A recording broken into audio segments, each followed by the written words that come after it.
Eh ben, bonjour à toutes et à tous. Alors, c'est donc pas simple de dire bonjour à tout le monde en étant tout seul devant des petites cases noires. Bienvenue pour ce colloque final du programme de recherche CITIN, dont le grand nom est le nom complet Expérimentation démocratique pour la transition écologique. Donc moi, je suis Benoît Labousse, je suis ingénieur de recherche à AgroParisTech et puis je participe depuis le début à ce programme de recherche. J'aide à l'animation. Alors, c'est moi qui vais essayer d'animer ce colloque final, donc c'est un exercice pas hyper fastoche, mais on va quand même faire en sorte d'essayer que ce soit un moment intéressant et puis aussi agréable que possible pour chacune et chacun. Alors, avant que Jean-Michel fasse l'intro, je me suis noté quatre petites choses à vous dire. Donc, la première, je vois que c'est à peu près bon pour tout le monde. L'idée, c'est que vous pensiez bien, quand vous ne parlez pas, à couper vos micros et autant que possible vos caméras. Alors, je sais que pour ceux qui parlent, du coup, ils parlent à des écrans noirs, mais ça permet de. Bon, ça a plein d'avantages, notamment de stabilité de la plateforme, etc. etc. Donc, ça, c'était la première chose. La deuxième chose, je voulais vous dire un peu deux mots de l'organisation du colloque. Donc, on l'a monté autour de 6 thèmes et donc de 6 sessions qui sont les suivantes. Donc, ce matin, on a une session consacrée aux conceptions et à la pluralité des formes de l'agir citoyen dans la transition. Cet après-midi, on a 2 sessions autour des mises en mouvement individuelles et collectives et puis des conceptions des futurs engagés dans l'activité des collectifs. Et demain matin, on a une grande session qui porte sur l'articulation entre les initiatives citoyennes et les politiques publiques. Et puis l'après-midi, une session sur l'essaimage et le maillage des initiatives citoyennes. Et puis, on finira avec une session sur les communs et la composition du monde commun. Alors, pour monter ce colloque, on a proposé aux 12 équipes de recherche du programme CITIN, on leur a proposé ces 6 sessions et on leur a demandé à chacune de s'inscrire dans 2 de ces sessions. Donc, c'est pour ça qu'elles ne sont pas tout à fait équilibrées, mais on y est presque. Donc voilà, chaque équipe du programme présentera 2 principaux résultats rattachés aux différentes sessions. Alors, les sessions, elles vont se dérouler toutes de la manière suivante. On commencera par des présentations successives des équipes. Puis, on a demandé à un discutant ou une discutante de lancer la discussion, donc plutôt avec des réactions plutôt à chaud. Ce n'est pas un exercice forcément très simple non plus. Et puis ensuite, on prendra le temps de discussion avec la possibilité de poser des questions. Alors, quelques petites précisions. Pour les présentations des équipes, on a demandé aux équipes de faire des présentations plutôt courtes de 15 minutes. Ensuite, c'est le discutant ou la discutante qui lancera la discussion. Et puis, on va demander aux personnes qui souhaiteraient poser des questions d'utiliser le chat. Voilà, moi, je garde un œil sur le chat. Ma collègue Solène aussi, elle garde un œil. Et donc, si ça vous va, c'est nous qui allons poser à l'oral les questions. Ça, c'était la troisième chose. Et puis, la dernière chose que je voulais vous dire, c'est concerne un peu le timing. Donc, ces sessions, on les a montées pour faire en sorte qu'il y ait autant de temps de présentation que de discussion, pour que, voilà, on trouve que c'est aussi ça l'intérêt de ce colloque, d'avoir un temps de discussion un peu long. Et pour vous, donc comme c'est moi qui, en tant qu'animateur, qui suis chargé de faire en sorte qu'on puisse avoir des pauses, qu'on puisse respirer, qu'on puisse tenir les délais. Je mettrai dans le chat pour les présentateurs et les présentatrices, si ça vous va, je mettrai un petit chat pour vous dire qu'il reste 2 minutes avant la fin des 15 minutes qui vous sont allouées. Comme ça, ça vous donne un peu une idée de là où on en est. Écoutez, moi, je crois que j'ai tout dit. Alors, s'il y a peut-être une chose que j'ai pas dit, c'est qu'on a attendu le dernier moment. On a essayé de tout faire pour que ce colloque puisse se faire en vrai. Ça aurait été beaucoup plus sympa. Mais voilà, on en a pas. Voilà, le virus en a décidé autrement, donc c'est pas possible. Mais j'espère quand même que ce sera un moment intéressant et agréable. Sur ce, Jean-Michel, je te donne la parole. Euh, Merci Benoît. Donc moi je vais dire 2-3 mots d'introduction. Alors je vais quand même, je veux mettre la belle photo de Notre-Dame-des-Landes en tête. Je l'aime beaucoup cette photo. Euh, pour dire juste quelques mots d'introduction pour rappeler d'où vient le programme. Bon, beaucoup d'entre vous le savent, mais j'ai pensé que c'était utile de le rappeler. Pour dire que, en tout cas pour moi et quelques-uns, l'idée du programme est née à l'automne 2016, donc ça fait un peu plus de 4 ans, quoi, ça fait 4 ans et demi maintenant, à partir de discussions que nous avions notamment Denis Salle et moi, avec la commissaire générale au développement durable d'alors, Laurence Monnoyer-Smith. Autour, on lui avait proposé, quelque temps avant, de monter un atelier de recherche prospective, au sens où des ateliers qui existaient ou qui avaient existé pour préparer des programmes de l'Agence nationale de la recherche en SHS, avec la préoccupation qui portait sur des transformations de l'action publique nécessaires pour avancer dans une transition écologique de manière inclusive. C'était un peu ça l'idée de départ, avec notamment la dimension participative est affirmée depuis la déclaration de Rio en 1992 dans les questions environnementales. Et il y avait eu un processus, vous vous en souvenez, relancé après la mort de Rémi Fraisse sur le barrage de Sivens, un processus dit de modernisation du dialogue environnemental qui avait été relancé en 2015. Et donc, il remettait ces questions de la participation et de en lien avec les questions environnementales sur le devant de la scène. Comme à l'automne 2016, il y a eu une des dernières possibilités de financement de recherche en sciences humaines et sociales pour le ministère. On a monté assez en urgence un programme de recherche au croisement des questionnements sur la transition écologique et la démocratie participative. Alors, ça tombait bien que le GIS démocratie et participative et participation, pardon, que je dirige, vous le savez, avait entrepris dans l'année 2016 une réflexion pour son renouvellement en cours actuellement 2018-2022, qui l'avait conduit à mettre au cœur de son programme non plus la compréhension des dispositifs de participation et de leurs effets sur les participants, sur les mouvements sociaux, sur les politiques publiques, mais plutôt la saisie des formes d'interpellation citoyenne et des expérimentations démocratiques qui émergeaient pour faire face à la crise de la représentation politique, à la montée du numérique, à l'urgence écologique et climatique. Et donc, très naturellement, finalement, comme il avait fallu monter le programme assez vite, on a mixé ça et c'est devenu donc les expérimentations démocratiques pour la transition écologique. L'axe central donc de l'appel à manifestation d'intérêt qu'on a lancé à la rentrée 2017, donc c'était décalé par rapport à la préoccupation de départ pour, qui était centrée sur l'analyse des transformations de l'action publique, y compris participative, pour au contraire proposer comme point de départ du programme une réflexion sur l'agir citoyen dans la transition écologique, avec comme titre la pluralité des chemins de la transition. Et donc le programme part du constat que les politiques publiques envisagent trop souvent l'implication des citoyens dans l'action pour la transition écologique sous l'angle de l'incitation, les nudges, la politique des petits pas en matière de déchets, etc., ou de l'injonction à l'adaptation au changement climatique ou à la résilience.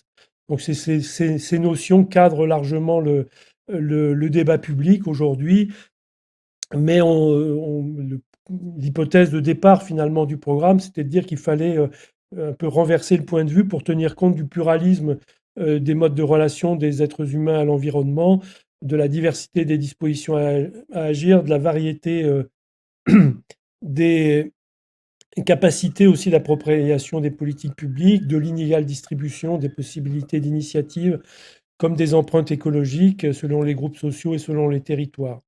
Et donc, c'était bien cette question de la variabilité des rapports à l'environnement et donc de la pluralité des chemins de transition qu'on a voulu mettre au cœur du programme, autour donc dans le titre du programme, les trois mots comptent: expérimentation, euh, transition en tant que telle et la question de la démocratie. Alors, D'abord sur l'idée de pluralité des chemins de la transition, l'idée de départ du programme, ça a bien été d'essayer de mettre en débat la question de la transition, de ne pas prendre cette question de la transition justement simplement comme disons, le passage d'un état à un autre, un peu dans le sens qu'elle a dans les politiques de modernisation, dites de modernisation écologique, mais de réfléchir à ce que pouvait être cette notion de transition. On y a d'ailleurs consacré, d'une certaine manière, un séminaire après le lancement du programme, avec l'idée de pluraliser le sens de la transition écologique en saisissant à nouveau frais la notion par la description de la multiplicité des initiatives citoyennes dans une grande diversité de domaines, par l'attention aux formes renouvelées de participation politique que propose la pluralité des expérimentations et des mouvements pour la transition écologique, qu'on pense au mouvement des villes en transition, au mouvement pour la décroissance, au locavore, aux slow cities, au mouvement Buen Vivir, etc. Donc, qui tous proposent des formes d'engagement politique et un renouvellement du rapport à la politique autour de ces questions de transition écologique. Et donc le programme a interrogé les différentes conceptions de la transition, la diversité des points de vue des acteurs et les dynamiques qui entrelacent des processus aux échelles multiples, processus complexes.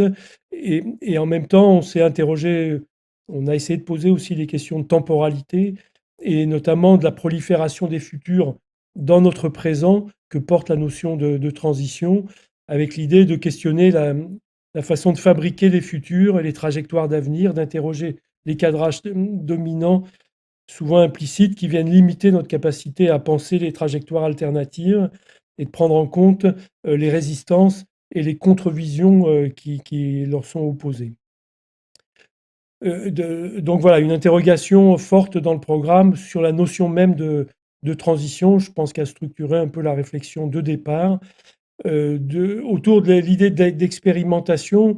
Là, on peut dire que sans doute on n'a pas eu dans le début du programme, c'est-à-dire dans l'appel à manifestation d'intérêt, puis dans les ateliers de recherche prospective conduits à l'automne 2017, de réflexion spécifique sur l'idée d'expérimentation. On a pris plutôt le terme dans son sens commun, ce que faisait dans sa réflexion le GIS Démocratie et Participation aussi, dans un sens commun d'initiative citoyenne, d'expérience locale, sans justement qu'on s'attache à préciser à quel titre ces initiatives ou expériences étaient à proprement parler des expérimentations dont on peut, disons, dire ici, mais ça c'est une réflexion qu'il faudra conduire, qu'on pourrait dire que les expérimentations par rapport à de simples expériences, c'est qu'elles ont une capacité à reconfigurer le champ de l'expérience humaine. Donc on s'est peu interrogé là-dessus. Ce qui avait d'abord retenu l'attention, c'était plutôt l'idée de prolifération des initiatives et des expériences démocratiques par le bas, dans un contexte plus global de crise politique très forte avec des dérives autoritaires. Donc il s'agissait de prêter attention à la production par l'action citoyenne d'alternatives sociales, économiques et politiques et aux problèmes communs.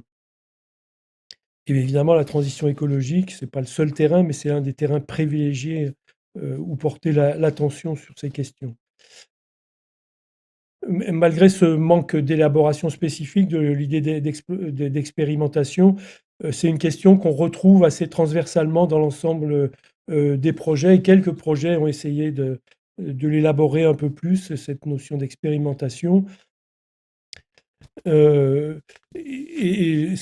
pense, c'est d'autant plus important, on l'avait signalé au cours des séminaires du programme, que depuis le lancement du programme à l'automne 2017, il s'est passé beaucoup de choses. Il y a eu le mouvement des Gilets jaunes, suivi par le grand débat national, puis la Convention citoyenne pour le climat, qui peuvent se lire aussi comme autant d'expérimentations politiques, évidemment très différentes les unes des autres, et qui marquent un basculement politique sur la question de la transition écologique.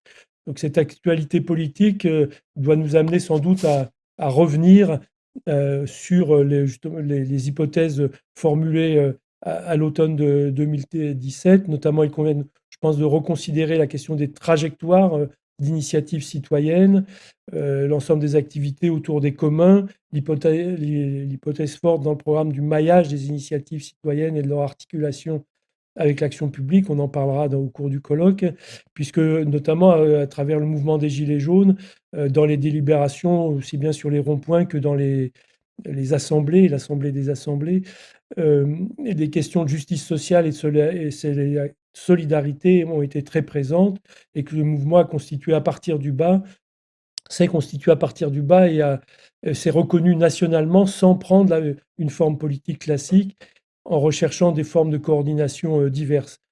Aussi, ce mouvement a vraiment fait écho à des interrogations majeures du programme Sit-in, qui est celle de la capacité d'initiative citoyenne locale à traiter de questions globales à partir de mobilisation et de formes d'engagement local, justement.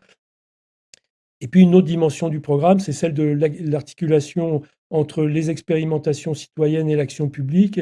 Et cette question cette articulation, elle se retrouve aujourd'hui fortement questionnée par les expérimentations à l'échelle nationale, en particulier par la Convention citoyenne pour le climat, dont vous savez que j'ai été membre du comité de gouvernance, donc je l'ai suivi d'assez près.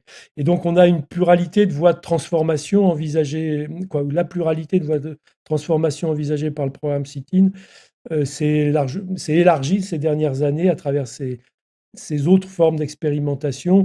Et il s'agit d'identifier sans doute des points de rencontre possibles entre des chemins aussi différents.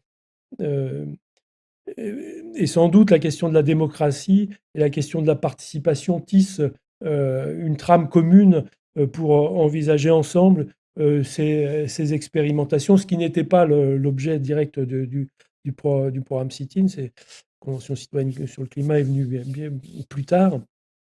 Mais il s'agit bien d'essayer de saisir ensemble des formes d'expérimentation et d'initiatives citoyennes et d'expérimentation démocratique qui justement se passent à des échelles extrêmement diverses et de comprendre si il y a des points de rencontre possibles.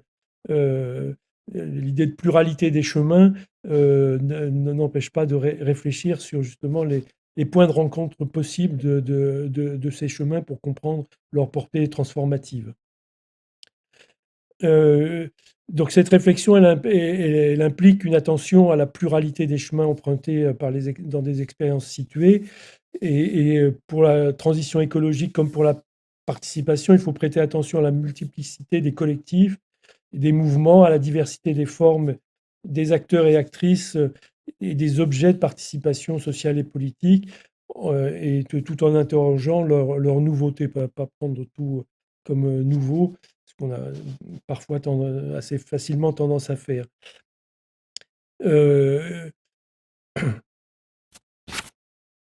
Donc c'est un peu j'ai essayé d'énoncer là rapidement les grands thèmes de la réflexion qui a ouvert le programme Sit-in. Plus concrètement, donc ces hypothèses, on les a mises en forme à travers un appel à manifestation d'intérêt avec 6 thèmes que j'ai listés là dans le slide. Et puis on a conduit avec l'ensemble des 54 équipes de recherche qui avaient répondu à l'appel à manifestation d'intérêt.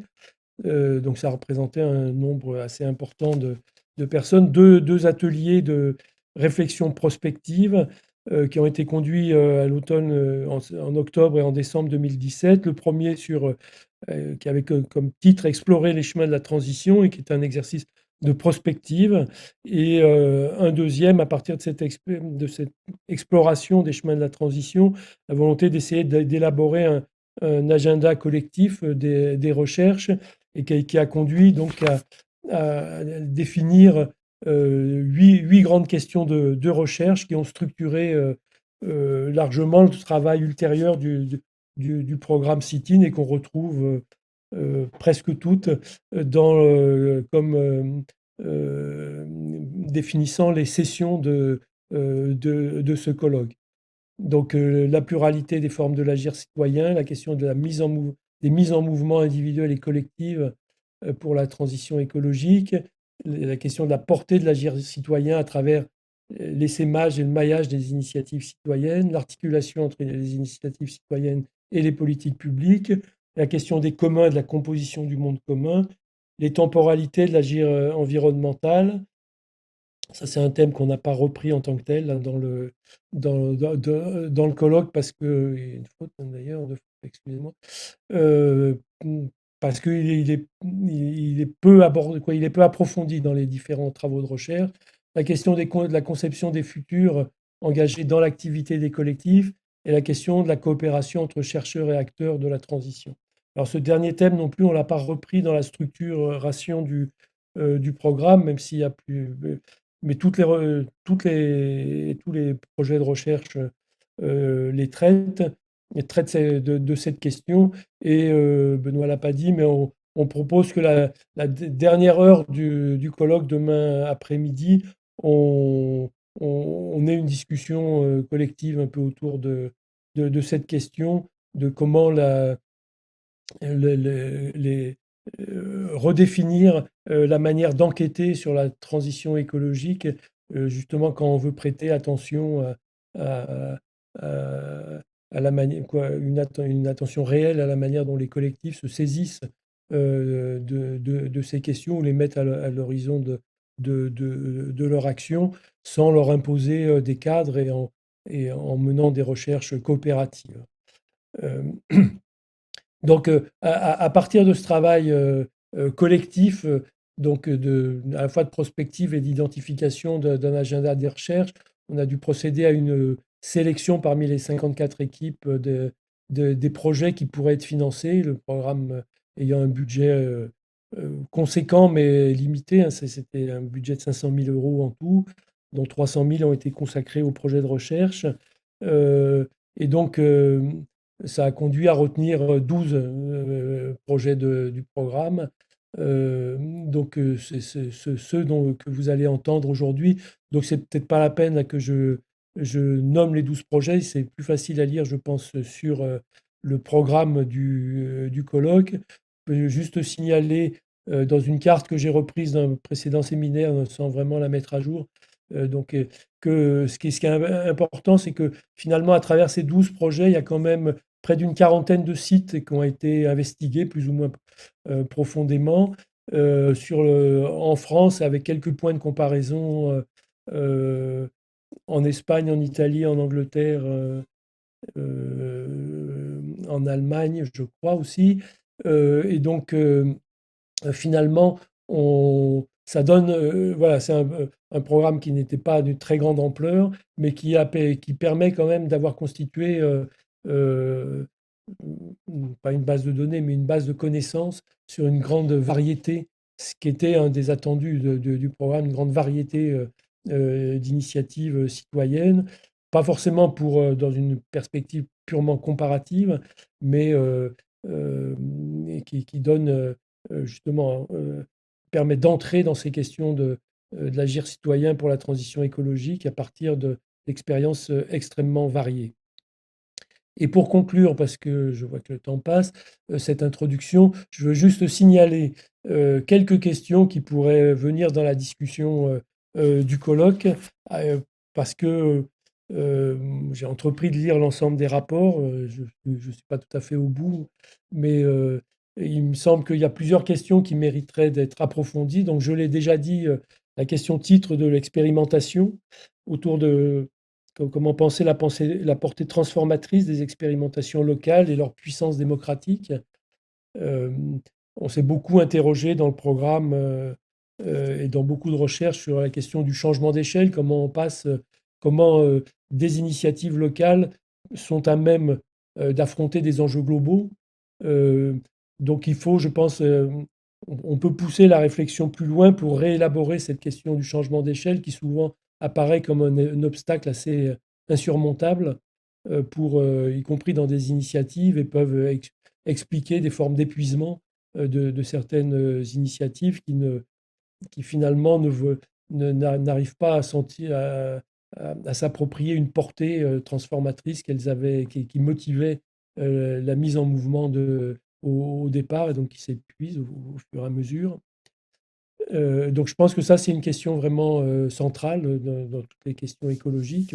On le sait, euh, on peut avoir une approche de l'écologie scientifique qui est extrêmement globalisante à travers les travaux du GIEC ou même sur la biodiversité, et alors que l'action politique, la politisation, elle n'est possible qu'à une échelle plus locale. Et donc la question de la capacité d'initiative locale à être, à porter des transformations globales se trouve toujours posée dans l'action. Et je pense que c'est important d'essayer à travers le colloque, de confronter le point de vue des différents recherches sur cet aspect-là. La deuxième chose très marquante dans l'ensemble des, des projets de recherche, c'est bon, qui était tout à fait attendu finalement dans le programme CITIN, c'est l'attention aux attachements, à l'ordinaire, aux sensibles. Donc il y a un des projets, un des rapports de recherche qui s'appelle la transition ordinaire. Donc, mais c'est pas du tout la seule recherche qui met l'accent sur cette question de l'ordinaire. Et je pense que donc ça c'est vraiment un fil qui relie euh, l'ensemble des projets de recherche et, et- et qui caractérise le regard porté justement par en bas aux initiatives, au plus près des initiatives, des initiatives qui ne partent pas, qui ne se déclenchent pas en fonction de mots d'ordre, mais qui existent par une attention justement à, à la transformation de la vie quotidienne. Et je pense que c'est une des caractéristiques majeures de ces initiatives citoyennes pour la transition écologique, mais en même temps qui conduit dans beaucoup de rapports à pointer les difficultés de la participation, parce que voilà, c'est la montée en généralité que proposent très souvent les formats de participation peut questionner les formes d'attachement qui sont constitutives de la mise en mouvement des citoyens. Et beaucoup de projets, je crois, ont rencontré un certain nombre de difficultés, en particulier liées à ça. La première, sans doute, pour beaucoup de projets, ça a été la crise sanitaire qui n'a pas facilité l'enquête. Le, le troisième thème un peu transversal, c'est celui des difficultés des expérimentations face au pouvoir public. Dans plusieurs projets de recherche pointent le poids des cadrages préalables des politiques publiques pour reconnaître ce que font réellement les expérimentations. J'ai en tête par exemple le rapport sur les magasins gratuits, ou mais on pourrait dire la même chose sur les questions de déchets, ou sur les questions euh, de, autour des coopératives d'énergie pour reconnaître les questions de précarité, euh, où finalement les politiques publiques les mettent dans un cadrage qui est le leur, et qui ne correspond pas aux motivations des citoyens qui se sont mis en mouvement pour les réaliser. Et ça crée des frictions extrêmement fortes et des difficultés, notamment pour rendre pérennes ces initiatives. Donc je pense que c'est un des points qu'il faudra préciser.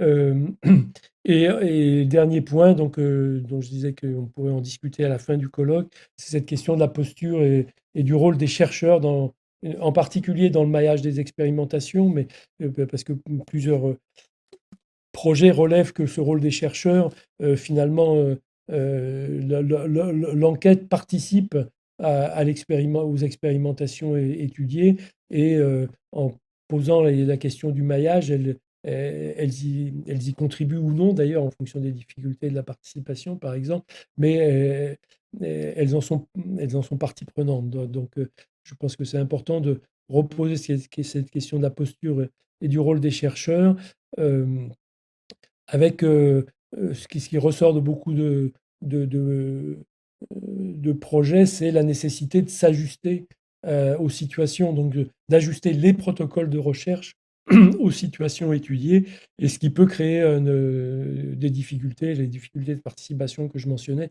viennent en particulier de ça, des difficultés d'ajuster les protocoles proposés euh, à la réalité des situations. Et puis, ça pose plus globalement les questions de format de coopération de recherche. Donc, c'était un des thèmes retenus dans le programme, et il y avait un des projets de recherche qui était spécifiquement dédié à un format de coopération de recherche entre acteurs et chercheurs, qui est la recherche-action participative. Mais il y a beaucoup de formats qui ont été expérimentés dans les 12 projets de recherche, et je pense que c'est intéressant d'essayer de, comme pour les expérimentations, c'est d'en dégager des traits saillants un peu communs, et sans doute aussi des différences. Voilà, je vous remercie de m'avoir écouté. Quelques mots que je voulais dire en introduction pour situer un peu le cadre, euh, et tendre quelques fils pour la discussion générale du colloque. Merci.